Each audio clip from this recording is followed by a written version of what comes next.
শ্রাবণের শেষ সোমবার। আমি সেদিনও ছিলাম দুর্গাপুরে। তো পিজি থেকে আমরা সকলে মিলে সকাল সকাল বেরিয়ে পড়ি, আর গাছে যা যা ফুল বেলপাতা ছিল সেগুলো জোগাড় করে চলে আসি সেই মন্দিরে, আমাদের লেন্সকার্ট স্টোরে একদম পাশে মা ভবানী। এখানে মহাদেবের পুজো করে তারপরে মাকে দর্শন করে সমস্ত ঠাকুর দর্শন করে নিই। আমরা অনেকে মিলে এসেছিলাম, তো ওখানে আরও অনেকে পুজো দিচ্ছিলো। তখন সেই টাইমে আমাদের যাদের পুজো দেওয়া হয়ে গেছিলো তারা একটু ফটো তুলে নিচ্ছিল, এখানে মডেল আর এখানে ক্যামেরাম্যান। যাই হোক, তারপর সকলের পুজো হয়ে যায়, আমরা বেরিয়ে আসি মন্দির থেকে। তারপরে সকলে মিলে একসঙ্গে যাচ্ছিলাম।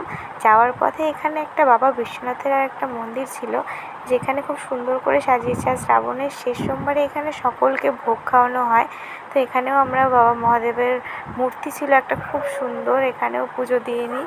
এত সুন্দর মিষ্টি মুখটা ছিল মহাদেবের এখানে। যাই হোক, পুজো দিয়ে নিচ্ছিলাম। আর এখানে তারপরে দেখছিলাম রান্নাবাড়িও হচ্ছিলো। দুপুরবেলা আমাদেরকে বলেছিল খেতে আসতে। দুপুরবেলা তাই আমরা তিনজন মিলে আবার চলে আসি এখানে ভোগ খেতে। এখানে অনেকে প্রসাদ খাচ্ছিল, সকলকে প্রসাদ খাওয়ানো হচ্ছিল, আর এত সুন্দর স্বাদ ছিল প্রসাদে।